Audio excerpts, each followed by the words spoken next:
নীল আকাশের নিচে সবুজের সমারোহ, হই হুল্লোড়, হাসি আনন্দে মেতে উঠেছে একদল মানুষ। কেউ গান ধরেছেন, কেউ নাচছেন, কেউ বা ব্যস্ত আড্ডায়। অথচ এই উচ্ছ্বাসের বিপরীতেই আরেকটি পৃথিবী। ধোঁয়ার কুয়াশায় ঢাকা এক কোণে আগুনের উত্তাপে ঘাম ঝরিয়ে চলছে নির্বিচার পরিশ্রমে। এখন আসছি আর রান্নাবাড়া করতে করতে অন্তত আমাকে ৩-৪টা বেজে যাবে। তখন লোকজনকে খাওয়া দাওয়ায় তাহলে তো রওনা করতে হবে আবার গন্তব্যস্থলে, তাহলে আর বাকি থাকলো কি। একদল বাবুর্চি দাঁড়িয়ে রয়েছেন গনগনে আগুনের সামনে। কেউ হাঁড়ি নাড়ছেন, কেউ মাংসে মশলা মাখাচ্ছেন, কেউ বা রুটি বানানোর জন্য খুন্তি চালাচ্ছেন। উনি রান্না করছে, এখন আমরা সবাই আনন্দ ফুর্তি করে বেড়াচ্ছে, ঘুরে বেড়াচ্ছে, কিন্তু আমাদের বাবুর্চি তো আর এগুলো করে বেড়াতে পারছে না। চারপাশে ভরপুর উৎসবের আমেজ, অথচ তাদের চোখে নেই আনন্দের ঝিলিক। এ যেন একই ফ্রেমে দুটি ভিন্ন গল্প। এক পাশে অট্টহাসির ঢেউ, আরেক পাশে শ্রমের ঘাম। শীতের শুরু থেকে শেষ পর্যন্ত পার্ক ও বিনোদন কেন্দ্রে এমন দৃশ্য এখন চিরচেনা। এই পার্কে 8-10 বার আইছি, রান্নার টাইম, রান্না দিয়ে কোথাও আমি যেতে পারি না। এই মাথা তো মাথায় কি হবে তা বলতে পারবো না। তারপরেও আমরা আসছি পেটের দাবি, কিন্তু কিছুই দেখতে পারি না।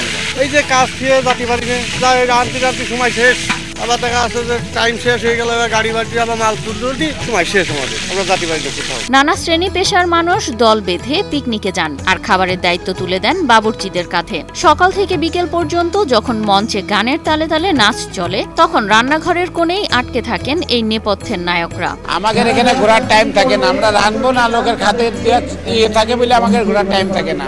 এই হলো প্রবলেম, আমরা ঘুরবো কোনে। তবু কি তাদের আক্ষেপ আছে? হয়তো না। তাদের কাজই যেন তাদের আনন্দ। প্রতিদিন শত শত বাবুর্চি ধোঁয়ার মধ্যে নিজেদের অবসর পুড়িয়ে অন্যের ক্ষুধা মেটান, অথচ তাদের হাতের রান্নার প্রশংসায় মেতে উঠলেও খুব কম মানুষই তাদের কথা মনে রাখে। আমরা সবাই মনে করছি তাই সেও একবার রান্না বান্না শেষ হলে উনি একটু ঘোরাফেরা করবে। তোরা তো মনে করছে আমাদের টাকা দিয়ে বাড়া নেই, আমাদের কর্ম যেটা এরাই আমাদের কাজ করে নাচ্ছে, কিন্তু আমরা তো মনে করছি উনিরও একটু আমাদের সুযোগ দিয়ে দরকার। উনি তো পরিবার নিয়ে আসতে পারে না, ওই জন্য হয়তো উনিদের একটু মনটা খারাপ হতে পারে। তবে উৎসবের আসল সৌন্দর্য কি কেবল আনন্দের মধ্যেই, নাকি পরিশ্রমের প্রতি স্বীকৃতিতেও? আমাদের সাথে যারা শেফ আসছে, বাবুর্চি, তাদেরও ঘোরার ইচ্ছা থাকে অনেক সময়, বা দেখা যাচ্ছে আমরা যারা আসি একসাথে, অনেক টিম, অনেক মানুষ একসাথে আসি, তো তাদের সাথে কাজে যদি একটু সাহায্য করি, তাদেরও ঘোরার মন মানসিকতা ভালো হবে, তাদেরও কাজে একটু হেল্প হবে। আমরা চাই সবাই একসাথে মিলে তাদের সাথে কাজ করে তাদের কাজটা আগে দেওয়ার জন্য, বা তাদের একটু ঘোরার সুযোগ দেওয়ার জন্য। যদি আমরা একটু মনোযোগ দিই, তবে বনভোজনের এই অদৃশ্য সৈনিকদেরও আমরা আমাদের